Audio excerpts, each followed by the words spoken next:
Hi everyone! Good day! By the way, my name is Sahira from BS Ed 2 English, and to let you know, this vlog is for educational purposes only. And the aim of this vlog are for those students who are in the grade 10 level. So let's start.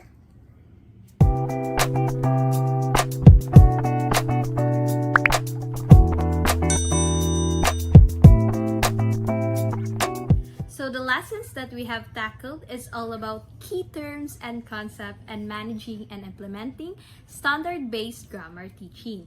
In this lesson, I have learned the true meaning of grammaring. So when we say grammaring, this is where you develop your skills in learning and using grammar structures that is accurately and meaningfully and appropriately so that we will clearly create a precise message to define our thoughts. So just like what Richards and Scheme, that grammaring is sometimes used to refer to the process by which language learners use grammar to create message through grammaticalizing or adding grammar to a sequence of words to create finer meaning distinction.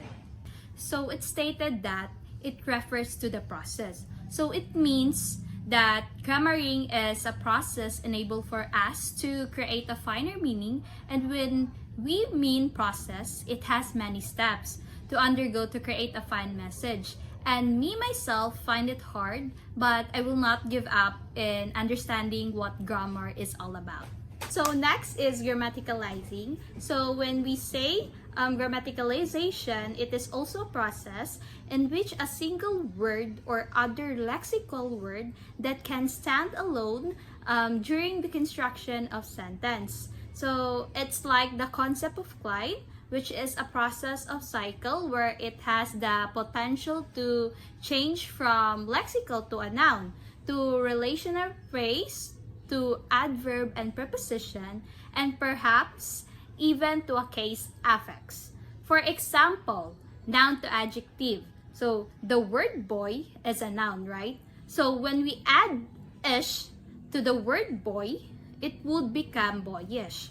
So which turn the word noun into adjective. So another example is the burning, so it is a sentence, right? So the burning house lighted up in the night sky. So the word burning is a verb. So when we use it in a sentence, it would become adjectives, or rather what we call participial adjectives. So that's why we should always remember that doing grammaticalization or grammaticalizing would not just affect one single word, but often also a larger structure. So next is error correction versus feedback.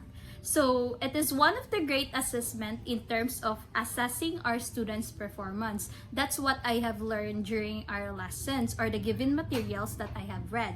So as a student, we all make mistakes, right?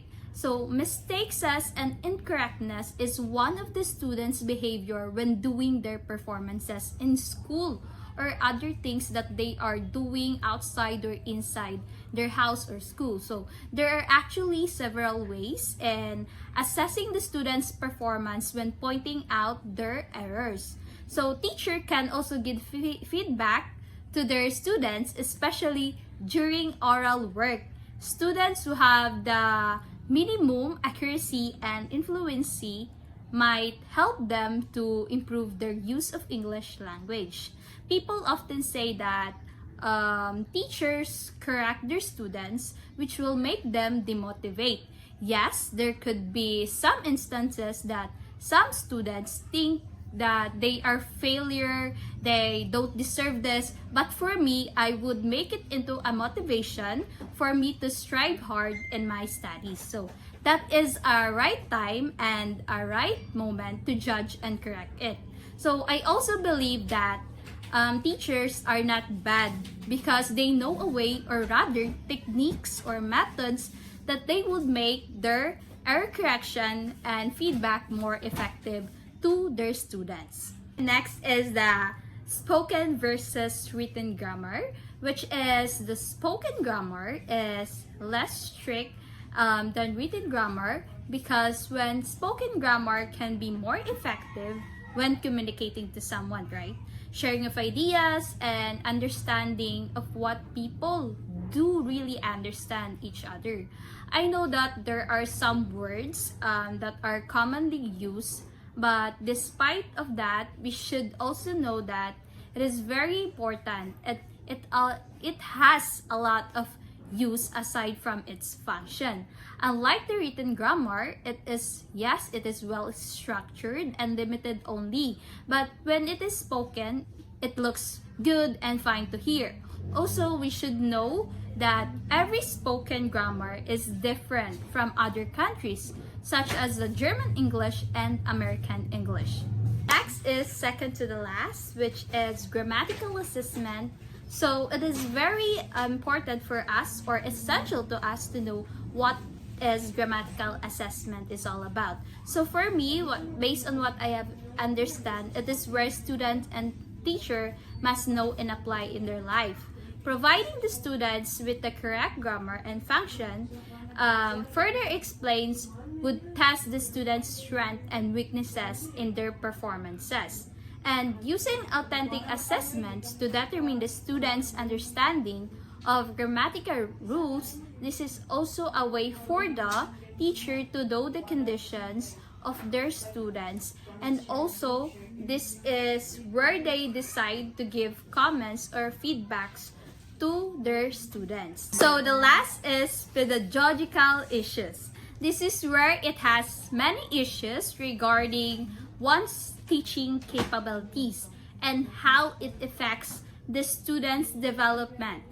We know that some academic reading and writing may take more time for non-native speakers, or what we call for those people who live far away from the city. Unlike those who are fast learner in English, so those people who live in urban area. Despite of all those issues, there are also strategies to cope up in this problem, like providing clear guidelines for participation and be very explicit about your classroom practices. And also, we should not forget why students wanted to learn and know about something or discovered everything regarding this world. Or the first thing we have to ask to them is that, what do you want to know or learn in this course?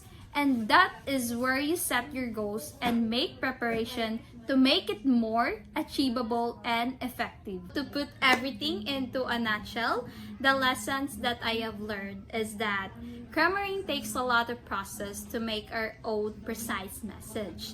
Yes, we know that grammaring is about constructing sentence, and that includes the part of speech, punctuations, and the correct spelling. But we didn't know that there are more things to learn about grammar. And I know that I would discover more regarding grammar, because I know to myself that it would really help me in my studies and future work. Again, I am Sahira P. Hasim. I hope you learned something from me, and thank you for watching, everyone. Bye bye, and I hope to see you soon again.